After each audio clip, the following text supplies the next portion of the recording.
आज की वीडियो में हम लोग यहाँ पे बात करेंगे अपने साइनैप्स और न्यूरोट्रांसमीटर्स के बारे में। अब देखो जो हमारा यहाँ पे सिलेबस है एचईपी का, तो उसमें हमारा यूनिट 1 में नर्वस सिस्टम दे रखा है और नर्वस सिस्टम भी हमारा बेसिकली 2 पार्ट में दे रखा है। तो जो हमारा फर्स्ट पार्ट है वो आज की वीडियो में ख़त्म हो जाएगा और जो हमारा सेकेंड पार्ट है उसमें हमारे मेनली 2 टॉपिक हैं। पहला हो गया ब्रेन और दूसरा हो गया स्पाइनल कॉर्ड, जो कि यहाँ पे 2 सेपरेट वीडियो में ख़त्म हो जाएंगे। तो कैसे हो आप सब लोग? आई होप कि आप सभी बहुत अच्छे होंगे। तो आप लोग कॉपी और पेन लेके बैठ जाइए और हम लोग अपना आज का वीडियो स्टार्ट करते हैं। तो बात करें हम लोग यहाँ पे साइनैप्स की। अब देखो हम यहाँ पे एक्सपेक्ट कर रहे हैं कि आप जो है लास्ट 2 वीडियोस देख चुके हो तभी यहाँ पे आए हो, क्योंकि उसको देखे बिना आज की वीडियो समझना वैसे भी मुश्किल है, तो उसको पहले देख लेना। अब यहाँ पे देखो साइनैप्स क्या होता है। A synapse is a junction between 2 neurons where transmission of nerve impulse takes place. देखो अब यहाँ पे ये पूरा थ्योरी पोर्शन अभी हम लोग जो है बाद में देखेंगे। पहले आप लोग सिंपली समझो कि यहाँ पे हो क्या रहा है। देखो अभी तक आप लोग इतना तो समझ ही चुके हो कि जो हमारा न्यूरॉन है इसके अंदर हमारा क्या होता है। इसके अंदर हमारे यहाँ पे नर्व इम्पल्स का जो है क्या होता है, जनरेशन होता है, कंडक्शन होता है और क्या होता है, ट्रांसफ़र होता है, या फिर कह सकते हो कि ट्रांसमिशन होता है। अब देखो जनरेशन होता कैसे है वो सारी चीज़ें हम लोग जो है बहुत अच्छे से डिस्कस कर चुके हैं, तो उसके बारे में बात नहीं करेंगे। हम लोग सिंपली आज जो है अपने ट्रांसमिशन के बारे में बात करेंगे। यानी कि देखो जैसे कोई नर्व इम्पल्स है, जब वो हमारा एक न्यूरॉन में जनरेट हो चुका है तो वो क्या होता है, वो यहाँ पे हमारा न्यूरॉन्स के अंदर ट्रांसफ़र होता है ना। और ट्रांसफ़र होते होते हमारा कहाँ जाता है, हमारा एक्सॉन टर्मिनल पे पहुँचता है। ठीक है, एक्सॉन टर्मिनल पे। और आपको पता है कि जो हमारी बॉडी के अंदर जो नर्व्स होती हैं तो वो यहाँ पे बहुत सारे न्यूरॉन से मिलके ही बनी हुई होती हैं। तो यहाँ पे क्या होता है, न्यूरॉन्स जो है एक के पीछे एक यहाँ पे जॉइंट रहते हैं और जो हमारा सिग्नल है यानी कि जो हमारा नर्व इम्पल्स है ये भी हमारा क्या होता है, एक न्यूरॉन से दूसरे न्यूरॉन्स में ट्रांसफ़र होता रहता है। तो यहाँ पे देखो ये जो नर्व इम्पल्स है, ठीक है, ये कैसे हमारी एक न्यूरॉन से दूसरे न्यूरॉन में ट्रांसफ़र होती हैं, आज की वीडियो में बेसिकली हम लोग को उसी के बारे में बात करनी है। अब देखो एक चीज़ तो सिंपली समझो कि कोई भी हमारा सिग्नल है जो कि नर्व इम्पल्स के फॉर्म में है, जब वो हमारे यहाँ पे न्यूरॉन के अंदर से ट्रैवल होते होते हमारा एक्सॉन टर्मिनल तक पहुँच गया है, तो अब एक्सॉन टर्मिनल से हमारा दूसरे न्यूरॉन के कहाँ जाएगा, हमारे डेंड्राइट में ही तो जाएगा, है ना, डेंड्राइट में जाएगा। अब देखो यहाँ पे एक चीज़ समझना कि जो हमारा एक न्यूरॉन और दूसरा न्यूरॉन होता है ये दोनों आपस में एकदम जॉइंट नहीं होते हैं। यानी कि इसको समझो कि यहाँ पे इन दोनों के बीच में फिजिकली कोई कनेक्शन नहीं होता है, ये दोनों थोड़ी सी डिस्टेंस पे रहते हैं। अब देखो इसको अगर हम लोग थोड़ा सा जूम करके बनाएं जैसा कि आप लोग की बुक में दे रखा है, तो देखो ये हमारा क्या है, ये जो एक्सॉन टर्मिनल है, अगर हम लोग इसको थोड़ा सा जूम करके कुछ इस तरीके से बना दें, ठीक है, देखो आपका जो भी मतलब बुक है या फिर कहीं भी आप लोग देखोगे तो आप लोग को इस तरीके का ही डायग्राम देखने को मिलता है। तो देखो ये हमारा क्या होता है, ये हमारी पहली एक्सॉन की क्या होती है, एक्सॉन टर्मिनल, यानी जो एक्सॉन वाला एंड होता है। ठीक है, तो ये देखो ये हमारा क्या है, ये हमारा ये वाला पार्ट है। ओके, और यहाँ पे देखो ये जो हमारा दूसरे न्यूरॉन की डेंड्राइट वाला पार्ट है, तो इसको हम लोग यहाँ पे कुछ इस तरीके से बनाते हैं। देखो ये हमारा जो जितनी भी बुक्स देखोगे या फिर कहीं भी देखोगे तो ये इसी तरीके से देखने को मिलता है, इसीलिए हम भी इसको इसी तरीके से बना रहे हैं। अब देखो यहाँ पे क्या होता है, बहुत ध्यान से देखना। जैसे हमारी कोई भी नर्व इम्पल्स है, ठीक है, तो नर्व इम्पल्स हमारा क्या हो रहा है, नर्व इम्पल्स देखो यहाँ पे आ रहा है ना, नर्व इम्पल्स हमारा जो है हमारे एक्सॉन से होते होते हमारा एक्सॉन टर्मिनल तक पहुँच रहा है। अब यहाँ पे बहुत ध्यान से देखना, जो हमारा एक्सॉन टर्मिनल है तो इसके अंदर यहाँ पे कुछ चीज़ें हमें देखने को मिलती हैं। यहाँ पे बेसिकली होता क्या है, हमें यहाँ पे कुछ जो है साइनेप्टिक वेसिकल्स देखने को मिलते हैं। देखो यहाँ पे वेसिकल्स का मतलब क्या है, वेसिकल्स का मतलब आप लोग ऐसे समझ सकते हो कि एक थैली टाइप का होता है, ठीक है, यानी एक कवरिंग होती है। आप कह सकते हो कि ये देखो ये होते हैं वेसिकल्स, ठीक है, वेसिकल्स, और इनके अंदर हमें यहाँ पे कुछ केमिकल्स देखने को मिलते हैं। उनको हम लोग क्या बोलते हैं, इन केमिकल्स को हम लोग बोलते हैं न्यूरोट्रांसमीटर्स। ठीक है, न्यूरोट्रांसमीटर्स। देखो ये सारी चीज़ें हमें कहाँ देखने को मिलती हैं, अपने एक्सॉन टर्मिनल के पास देखने को मिलती हैं। ठीक है, तो यहाँ पे देखो हमारा क्या हो रहा है, नर्व इम्पल्स जो है हमारा एक्सॉन से होते होते आ रहा है। अब ये हमारा पहला न्यूरॉन है, ठीक है, फर्स्ट वाला। देखो हम लोग इसी को जो है थोड़ा सा डिटेल जूम करके देख रहे हैं, तो यहाँ पे हमें जो है कुछ वेसिकल्स देखने को मिलते हैं और यहाँ पे हमारा नर्व इम्पल्स तो होता ही है। अब यहाँ पे देखो जो हमारा एक्सॉन टर्मिनल होता है, तो यहाँ पे हमें जो है एक चैनल देखने को मिलता है, जो होता है हमारा कौन सा होता है, कैल्शियम चैनल्स। ठीक है, Ca2+ चैनल्स। अब देखो अगर हमारा नर्व इम्पल्स आ रहा है तो हम लोगों ने लास्ट वीडियो में देखा है कि इसका मतलब क्या है, हमारी जो है डीपोलराइज हो चुका होगा पोल, तभी तो नर्व इम्पल्स जनरेट हुआ है। यानी कि अंदर हमारा क्या हो गया, अंदर हमारा पॉजिटिव हो चुका होगा, है ना, और बाहर हमारा क्या हो गया, बाहर हमारा नेगेटिव हो चुका होगा। अब देखो क्या होगा, जैसे जैसे ये आता जाएगा उसकी वजह से होगा क्या, ये जो हमारा Ca2+ चैनल है ये हमारे क्या हो जाएंगे, ये हमारे जो है ओपन हो जाएंगे। ठीक है, देखो थोड़ा सा अभी समझो, अगर नहीं भी समझ में आएगा तो हम लोग थ्योरी पोर्शन में देखेंगे, तब आप लोग पक्का समझ जाओगे। अभी सिंपली समझो कि यहाँ पे क्या हुआ, जो हमारी वेव ऑफ डीपोलराइजेशन है, या फिर कह सकते हो कि देखो अगर ये इसको हटाओ, बिल्कुल हटाओ, यहाँ पे सिंपली समझो नर्व इम्पल्स आ रहा है ना। अब नर्व इम्पल्स क्या करेगा, यहाँ पे कैल्शियम चैनल को ओपन कर देगा। अब जैसे ही कैल्शियम चैनल ओपन होगा, ये कैल्शियम चैनल क्या करेंगे, इस वाले जो हमारा वेसिकल्स है ना, जिसके अंदर हमारे यहाँ पे न्यूरो हैं, जो कि एक टाइप का केमिकल सिग्नल होता है, तो यहाँ पे ये Ca2+ इसके साथ क्या होंगे, बाइंड हो जाएंगे। ठीक है, Ca2+ हमारे इस साइनेप्टिक वेसिकल्स के साथ जो है बाइंड हो जाएंगे। और जैसे ही ये बाइंड होंगे, होगा क्या, ये यहाँ पे जो हमारा एक्सॉन टर्मिनल है उसके बिल्कुल एंड पे चला जाएगा, यानी ये जो हमारा वेसिकल्स है ये यहाँ पे आ जाएंगे। ठीक है, यहाँ पे आ जाएंगे, और यहाँ पे आने के बाद देखो क्या होगा, यहाँ पे आने के बाद जो है ये ओपन हो जाएंगे। ठीक है, यानी ये जो हमारा इसके अंदर न्यूरो फिल थे, ये क्या होंगे, ये यहाँ पे जो है रिलीज हो जाएंगे। यानी देखो ये बिल्कुल एंड पे आ चुके हैं। ठीक है, एक्सॉन टर्मिनल के, और यहाँ से हमारा जो है न्यूरो रिलीज हुआ। ठीक है, रिलीज हो गया। अब देखो रिलीज होने के बाद क्या हुआ, अब यहाँ पे देखो जो हमारा ये दूसरा वाला एक्सॉन है, ये हमारा सेकंड एक्सॉन है, और क्या है, देखो ये उसका जो है डेंड्राइट वाला पार्ट है। ठीक है, ये एक्सॉन वाला पार्ट नहीं है, देखो ये वाला पार्ट है, ये वाला। ठीक है, अब यहाँ पे क्या होता है, देखो जो हमारा कोई भी एक्सॉन है तो उसके डेंड्राइट के पास होते हैं हमारे कुछ रिसेप्टर्स। तो रिसेप्टर्स को हम लोग जो है कुछ इस तरीके से बनाते हैं। देखो एम नहीं है, इसको ऐसे रिसेप्टर होता है। ठीक है, थोड़ा सा ऐसे। अब देखो रिसेप्टर क्या होता है, देखो रिसेप्टर्स बेसिकली हमारे प्रोटीन के बने हुए कुछ सब्सटेंस होते हैं, जो कि हमारी सेल मेम्ब्रेन में देखने को मिलते हैं, जो कि सेल कम्युनिकेशन वगैरह में हेल्प करने का काम करते हैं। तो अब देखो यहाँ पे होगा क्या, ये जो हमारा न्यूरो रिलीज हुआ है, ये हमारा इस रिसेप्टर पे क्या क्या होगा, बाइंड हो जाएगा। यानी इस रिसेप्टर के साथ यहाँ पे जो है कनेक्ट हो जाएगा। और यहाँ पे ध्यान से सुनना, जैसे ही यहाँ पे न्यूरो हमारे रिसेप्टर्स पे बाइंड होंगे, रिसेप्टर क्या करेगा, इनको यहाँ पे जो है हमारी सेल के अंदर भेज देगा। ठीक है, यानी यहाँ पे क्या हुआ, न्यूरो हमारे जो है रिसेप्टर्स के अंदर आ गए। और ये न्यूरो क्या करेंगे, हमारा जो दूसरा वाला यहाँ पे जो न्यूरॉन है, ठीक है, सेकेंड वाला जो न्यूरॉन है, अब इनके अंदर जैसे ही रिसेप्टर्स आएंगे, ये क्या होंगे, ये दोबारा जो है आप कह सकते हो कि नर्व इम्पल्स के फॉर्म में कन्वर्ट हो जाएंगे। ठीक है, नर्व इम्पल्स के फॉर्म में। तो देखो यहाँ पे हो क्या रहा है, यहाँ पे ध्यान से सुनना। देखो ये हमारा पहला न्यूरॉन है, ये हमारा दूसरा न्यूरॉन है। देखो इन दोनों के बीच में ना फिजिकल कनेक्शन नहीं होता है, यानी ये दोनों थोड़ी थोड़ी सी दूरी पे होते हैं। तो अब अगर जो हमारा पहला न्यूरॉन है, अगर उसको नर्व इम्पल्स दूसरे वाले न्यूरॉन को भेजनी है तो कैसे भेजेगा। देखो अगर मान लो डायरेक्टली कनेक्ट होते तब तो चलो हमारे डायरेक्टली चली जाती, क्योंकि नर्व इम्पल्स देखो ध्यान से सुनना, ये हमारा थोड़ा इलेक्ट्रिकल सिग्नल्स होते हैं, यानी कि कह सकते हो कि ये इलेक्ट्रिसिटी के फॉर्म में होते हैं। तो इलेक्ट्रिसिटी जो है अगर कनेक्शन नहीं है तो नहीं जा सकती है। ठीक है, हवा में इलेक्ट्रिसिटी का कंडक्शन तो होता नहीं है। तो इलेक्ट्रिसिटी होती क्या है, देखो ये जो हमारे नर्व इम्पल्स हैं, ये क्या करते हैं, अपना सिग्नल जो है दूसरे वाले न्यूरॉन को, सेकंड वाले को, इन न्यूरो के फॉर्म में भेज देते हैं। ठीक है, और जैसे ये हमारा न्यूरो हमारे सेकंड वाले न्यूरॉन के अंदर जाता है, ये फिर से यहाँ पे क्या होता है, नर्व इम्पल्स के फॉर्म में कन्वर्ट हो जाता है, और इस तरीके से ये यहाँ पे क्या होता है, कंटिन्यू चला करता है। तो आई होप कि थोड़ा बहुत आप लोग यहाँ पे समझ गए होंगे। और देखो बाकी जितना नहीं समझो उसको हम लोग जो है अभी थ्योरेटिकल पोर्शन में समझ लेंगे। अब एक चीज़ यहाँ पे देखो और देखना, जैसे ये हमारा क्या है, देखो ये हमारा एक्सॉन टर्मिनल था, है ना, और ये दूसरे वाले न्यूरॉन का क्या था, डेंड्राइट्स पार्ट।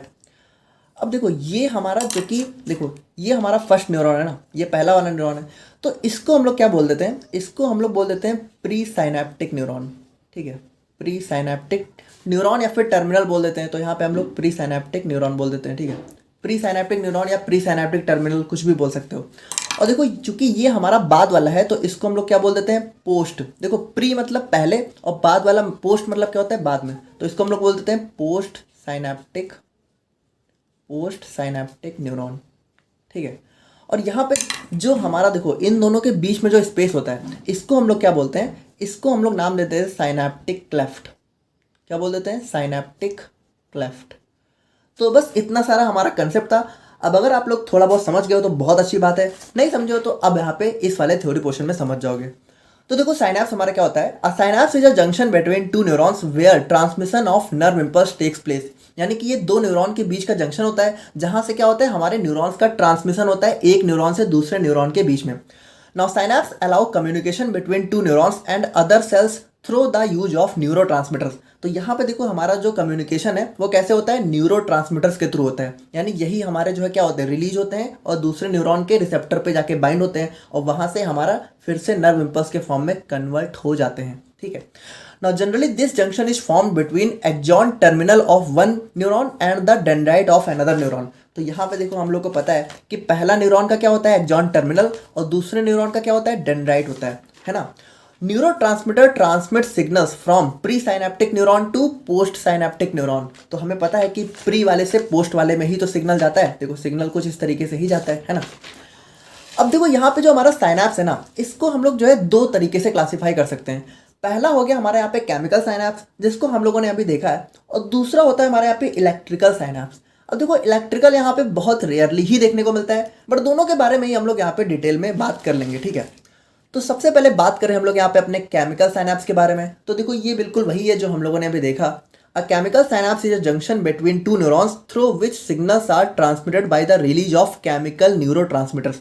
यानी यहाँ पे देखो ये जो हमारे आप लोग को पॉइंट दिख रहे हैं, ठीक है, ये हमारा होता है केमिकल न्यूरोट्रांसमीटर्स। यानी इसको हम लोग बोलते हैं न्यूरोट्रांसमीटर, जो कि यहाँ पे एक वेसिकल्स के अंदर जो है स्टोर रहते हैं। यानी वेसिकल्स क्या होता है, इसको जो है कवर किया रहता है। देखो कवर क्यों किया रहता है, ताकि जो है ये बिना वजह न रिलीज हो जाए। देखो अगर ये कवर नहीं होगा तब तो ये अंदर भी रिलीज होते रहेंगे, तो यहाँ पे ये अननेसेसरी ना रिलीज हो जाए, इसके लिए यहाँ पे जो है ये वेसिकल्स के अंदर स्टोर रहते हैं। In the chemical synapse, there is no continuity between two neurons because of presence of a space called synaptic cleft। यानी यहाँ पे देखो क्या होता है, जो दो न्यूरॉन है वो एक दूसरे के साथ फिजिकली नहीं कंटिन्यू होते हैं, यानी कि जॉइंट नहीं होते हैं, क्योंकि इनके बीच में क्या होता है, एक साइनेप्टिक क्लेफ्ट जो है प्रेजेंट होता है। Neurotransmitters release from vesicles due to generation of action potential. यानी कि जो एक्शन पोटेंशियल यहाँ पे जनरेट होता है, जिसकी वजह से अल्टीमेटली हमारा नर्व इम्पल्स का फॉर्मेशन होता है, वो क्या करती हैं, वो इस हमारे कैल्शियम चैनल को ओपन कर देती हैं, जिसकी वजह से क्या होता है, ये इसके साथ बाइंड होकर हमारा न्यूरोट्रांसमीटर जो है रिलीज हो जाता है। तो अल्टीमेटली ये किसकी वजह से रिलीज होता है, जनरेशन ऑफ एक्शन पोटेंशियल, ठीक है। Almost every synapse in human body is a type of chemical synapse. यानी कि देखो हमारी बॉडी के अंदर जितने भी साइनैप्स होते हैं वो ज़्यादातर हमारे केमिकल साइनैप्स ही होते हैं। बहुत रेयरली ही हमें जो है इलेक्ट्रिकल साइनैप्स देखने को मिलता है। अब देखो जैसा कि हम लोगों ने देखा कि जो हमारे दो न्यूरॉन होते हैं, जिसमें से एक हमारा एक्सॉन टर्मिनल होता है और दूसरे वाले का यहाँ पे क्या होता है, डेंड्राइट होता है। तो इसमें हमारा क्या होता है, एक्शन पोटेंशियल जनरेट होता है, कैल्शियम चैनल ओपन होता है, न्यूरोट्रांसमीटर के साथ बाइंड होता है, और उसके बाद क्या होता है, न्यूरोट्रांसमीटर हमारे सरफेस पे चले जाते हैं मेम्ब्रेन की, और यहाँ पे हमारा रिलीज हो जाता है। और उसकी वजह से क्या होता है, ये अल्टीमेटली हमारे इन रिसेप्टर्स के साथ बाइंड होते हैं, और रिसेप्टर से होते हुए हमारा क्या होता है, दूसरे वाले न्यूरॉन के अंदर जो है एंटर कर जाते हैं। तो कुछ इस तरीके से हमारा जो है हमें केमिकल साइनैप्स देखने को मिलता है। और बात करें हम लोग यहाँ पे अपने इलेक्ट्रिकल साइनैप्स की, तो देखो यहाँ पे ये थोड़ा सा स्पेशल साइनैप होता है। Electrical synapse is a type of synapse in which there is a direct connection between pre synaptic and post synaptic neuron through gap junction. देखो अभी इसको हम लोग समझ रहे हैं, पहले हम लोग तीनों पॉइंट को पढ़ लेते हैं। In electrical synapse transmission occurs very rapidly. यानी यहाँ पे जो ट्रांसमिशन है नर्व इम्पल्स का बहुत तेजी से होता है। They are very fewer in number compared to chemical synapse. यानी केमिकल साइनैप्स के कंपेयर में बहुत कम ही हमें ये देखने को मिलता है। अब देखो यहाँ पे इसके अंदर क्या होता है, देखो अगर आप लोगों ने हमारा सेल जंक्शन वाला टॉपिक पढ़ा था तो हम लोगों ने उसमें एक देखा था गैप जंक्शन। अब गैप जंक्शन क्या होता है, जो कि डायरेक्टली हमारा जो है किसी दो सेल के बीच में कनेक्ट होता है। तो यहाँ पे देखो हमारी जो दो न्यूरॉन है, तो इनके बीच में क्या होता है कि हमारा जो इलेक्ट्रिकल साइनैप्स है उसमें हमारा गैप जंक्शन प्रेजेंट होता है। तो इनके बीच में देखो एक डायरेक्ट कनेक्शन बन जाता है, और जब डायरेक्ट कनेक्शन बन जाता है तो ध्यान से सुनना, यहाँ पे कोई भी न्यूरोट्रांसमीटर की ज़रूरत नहीं पड़ती है। यहाँ पे देखो क्या होता है, यहाँ पे हमारा नर्व इम्पल्स आता है और डायरेक्टली हमारा इन गैप जंक्शन के थ्रू होता हुआ हमारे दूसरे न्यूरॉन में एंटर कर जाता है। तो यहाँ पे देखो क्या होता है कि हमारा जो कंडक्शन है या फिर ट्रांसमिशन है बहुत तेज़ी से होता है, क्योंकि यहाँ पे देखो कोई भी हमारा न्यूरोट्रांसमीटर वगैरह का रिलीज होना नहीं है। यहाँ पे डायरेक्टली हमारा जो नर्व इम्पल्स है वो आया और इन गैप जंक्शन के थ्रू होता हुआ हमारे दूसरे न्यूरॉन में एंटर कर गया। तो यहाँ पे ये होते हैं हमारे केमिकल और इलेक्ट्रिकल साइनैप्स। आई होप कि आप लोग यहाँ पे इस चीज़ को समझ गए होंगे। तो अब हम लोग यहाँ पे बात करते हैं अपने न्यूरोट्रांसमीटर्स के बारे में। अब देखो ये हमारा ना एक बहुत इंपॉर्टेंट टॉपिक है और इसको समझना आपके लिए बहुत ज़्यादा ज़रूरी है। देखो न्यूरोट्रांसमीटर्स क्या होते हैं, neurotransmitters are the chemical messengers that transmit signals from one neuron to another across a synapse. ठीक है, हम लोग को ऑलरेडी पता है। अब यहाँ पे देखो neurotransmitters are generally packed in synaptic vesicles. देखो यहाँ पे ये न्यूरोट्रांसमीटर्स यहाँ पे क्या होते हैं, वेसिकल्स के अंदर पैक होते हैं। They are very important for rapid transfer of nerve impulse between two neurons. यानी कि देखो ज़्यादातर जो हमारा साइनैप्स होता है वो केमिकल ही होता है। तो अगर न्यूरोट्रांसमीटर होगा नहीं तो हमारा जो नर्व इम्पल्स है वो एक न्यूरॉन से दूसरे न्यूरॉन में जा ही नहीं पाएगा। यानी कि बहुत ज़्यादा एक इंपॉर्टेंट रोल हमारा न्यूरोट्रांसमीटर प्ले करता है। अब मेरी बात आप लोग बहुत ध्यान से सुनना।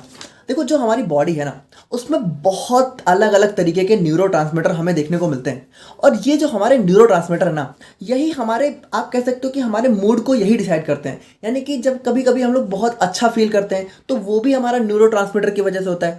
यानी कि हमारी बॉडी में ऐसे समझो कि अलग अलग तरीके के न्यूरोट्रांसमीटर होते हैं जो कि कभी हमें अच्छा फील करवाते हैं, ठीक है। और जैसे कभी हमें बहुत ज़्यादा बुरा लग रहा होता है, या फिर कभी हम बहुत दुखी होते हैं, या फिर कभी हम बहुत परेशान होते हैं, तो सबके लिए ना अलग अलग तरीके के न्यूरोट्रांसमीटर होते हैं। और यही न्यूरोट्रांसमीटर हमारे जो है अलग अलग इमोशंस को कंट्रोल करने का काम करते हैं। तो एक काफ़ी इंपॉर्टेंट रोल ये हमारी बॉडी के अंदर प्ले करते हैं। बाकी देखो डिटेल में हम लोग जो है इनके बारे में अपने आने वाले सेमेस्टर्स में देखेंगे, ठीक है। अब जैसे हम लोग यहाँ पे बात करें अपने टाइप्स ऑफ न्यूरोट्रांसमीटर्स की, तो इसको हम लोग यहाँ पे दो कैटेगरी के बेस पे क्लासिफाई कर सकते हैं। पहला हो गया on the basis of chemical nature, यानी कि जो हमारा न्यूरोट्रांसमीटर है वो केमिकली किस नेचर का है। और दूसरा यहाँ पे बेसिस ऑफ फंक्शन, यानी क्या फंक्शन वो परफॉर्म कर रहा है। अब अगर ऑन द बेसिस ऑफ हम लोग जो है केमिकल नेचर की बात करें, तो यहाँ पे जो हमारे न्यूरोट्रांसमीटर है वो हमारे दो टाइप के होते हैं। देखो सॉरी, तीन टाइप के होते हैं। पहला हो गया हमारे यहाँ पे अमीनो एसिड, यानी कि जिनकी प्रॉपर्टी हमारी अमीनो एसिड की होती है। और दूसरा हो गया हमारे यहाँ पे अमीन्स, यानी कि जो हमारे अमीन नेचर के होते हैं। और थर्ड हो गया हमारे यहाँ पे अदर्स, यानी कि इन दोनों को छोड़कर यहाँ पे जितने भी न्यूरोट्रांसमीटर होते हैं वो हमारे अदर्स में आ जाते हैं। अब यहाँ पे देखो जो हमारा अमीनो एसिड है, तो इसके अंदर हमारे कुछ न्यूरोट्रांसमीटर जैसे हमारा गाबा हो गया, ग्लूटामेट, ग्लाइसिन, एस्पेरेट। अच्छा देखो अभी आप लोगों को ये सारे नाम ना बहुत मतलब नए नए लग रहे होंगे और लग रहा होगा कि क्या ही है, बट जैसे जैसे आप लोग यहाँ पे फार्मेसी में आगे सेमेस्टर में पढ़ते जाओगे तो इन सब के बारे में पूरा पूरा चैप्टर दे रखा है, ठीक है। और पूरे मतलब हर एक टॉपिक से यहाँ पे 10-15 नंबर के क्वेश्चन आते हैं, तो काफ़ी फैमिलियर हो जाओगे आप लोग अपने आने वाले सेमेस्टर्स में। बाकी देखो जैसे अमीनो एसिड में हमारा गाबा हो गया, ठीक है। और अमीन्स की बात करें तो हमारा एड्रेनलिन हो गया, नॉर एड्रेनलिन, हिस्टामिन, डोपामिन। इन सब के बारे में बहुत डिटेल में पढ़ना है, बस इतना जानो, ठीक है। और अदर्स अभी नहीं पढ़ना है, आगे पढ़ना है। अभी तो चलो ठीक है, अभी आप लोग नाम याद कर लो। और अदर्स की बात करें, हमारे यहाँ पे एसिडाइल कोलिन हो गया, नाइट्रिक ऑक्साइड हो गया। अब देखो यहाँ पे जो हमारे अमीनो एसिड है ना, तो इनके अंदर थोड़ा सा कंडक्शन फास्ट होता है, यानी कि ये थोड़ा फास्ट कंडक्ट करते हैं। और जो हमारा अमीन्स होता है इनके अंदर यहाँ पे अमीनो एसिड के कंपेयर में थोड़ा सा स्लो कंडक्शन होता है। एंड फाइनली हम लोग बात करें अपने सेकंड कैटेगरी की, तो on the basis of function it can be again classified into 3 types. यहाँ पे जो है फंक्शन के बेस पे भी हम लोग इसको 3 तरीके से क्लासिफाई कर सकते हैं। पहला हो गया एक्साइटेटरी, दूसरा हो गया इनहिबिटरी, और थर्ड हो गया बोथ। अब देखो एक्साइटेटरी न्यूरोट्रांसमीटर्स की बात करें तो इसका नाम देखो क्या है, एक्साइटेटरी। तो यहाँ पे ये करता क्या है, these neurotransmitters act by stimulating the target neuron. यानी कि यहाँ पे देखो जो हमारा न्यूरोट्रांसमीटर है, तो जो हमारा दूसरा वाला न्यूरॉन है जिसके अंदर ये जा रहा है, उसको क्या करता है, स्टिमुलेट कर देता है। देखो स्टिमुलेट का मतलब होता है थोड़ा सा उत्तेजित कर देना, यानी कि ये थोड़ा सा न्यूरॉन्स को क्या करते हैं, एक्साइट कर देते हैं, ठीक है। और देखो एक्साइट करने का मतलब क्या है, ये क्या करते हैं कि हमारा एक्शन पोटेंशियल को जनरेट कर देते हैं। और एक्शन पोटेंशियल हमारा कैसे जनरेट होता है, जब हमारा सोडियम पंप जो है एक्टिवेट हो जाता है। हम लोग ये सारी चीज़ें जो है लास्ट वीडियो में बहुत अच्छे से देख चुके हैं। They increase the influx of sodium ions inside the cell and cause depolarisation. यानी कि ये क्या करते हैं, ये डीपोलराइजेशन को कॉज करने में बेसिकली हेल्प करते हैं। और एग्जांपल्स इनका हो गया हमारे यहाँ पे एसिडाइल कोलिन हो गया, एड्रेनालिन, सेरोटोनिन। तो ये सारे हमारे एक्साइटेटरी न्यूरोट्रांसमीटर्स होते हैं। और बात करें हम लोग यहाँ पे अपने इनहिबिटरी न्यूरोट्रांसमीटर्स की, तो देखो इसका नाम क्या है, इनहिबिटरी। यानी कि ये क्या करेंगे, इनहिबिट, यानी कि थोड़ा सा रोकने का काम करेंगे। These neurotransmitters act by inhibiting the target neurons. यानी कि टारगेट न्यूरॉन्स के अंदर जो भी हमारा कह सकते हो कि एक्शन पोटेंशियल जनरेट हुआ है, डीपोलराइजेशन हुआ है, उसको यहाँ पे थोड़ा सा इनहिबिट कम करने का काम करते हैं। यानी कि क्या करते हैं, they increase the outflux of potassium ion. अब देखो लास्ट वीडियो में हम लोगों ने देखा है कि जब हमारा डीपोलराइजेशन होता है तो उसको नॉर्मल स्टेट में लाने के लिए क्या होता है, हमारा पोटेशियम का पंप जो है ओपन होता है। तो ये उसको ओपन करने में हेल्प करते हैं। और उसके बाद यहाँ पे क्या होता है, रीपोलराइजेशन को कॉज करते हैं। अब इसका एग्जांपल हमारा क्या हो गया, गाबा, ग्लाइसिन और सेरोटोनिन। अब देखो जो हमारा थर्ड है उसमें हमारा क्या आता है, देखो इसमें हमारे कुछ ऐसे न्यूरोट्रांसमीटर्स भी होते हैं जो कि इनहिबिटरी भी होते हैं और एक्साइटेटरी भी होते हैं, यानी दोनों तरीके के एक्शन को शो करते हैं। अब इसके अंदर हमारा एग्जांपल हो गया जैसे हमारा एसिडाइल कोलिन हो गया और डोपामीन हो गया। तो ये सारे हमारे कुछ जो है न्यूरोट्रांसमीटर्स होते हैं। आई होप कि आप लोग को आज का वीडियो समझ में आ गया होगा। बाकी अगर कोई डाउट है तो आप लोग कमेंट करके बताना। मिलते हैं हम लोग यहाँ पे नेक्स्ट वीडियो में। Thank you so much.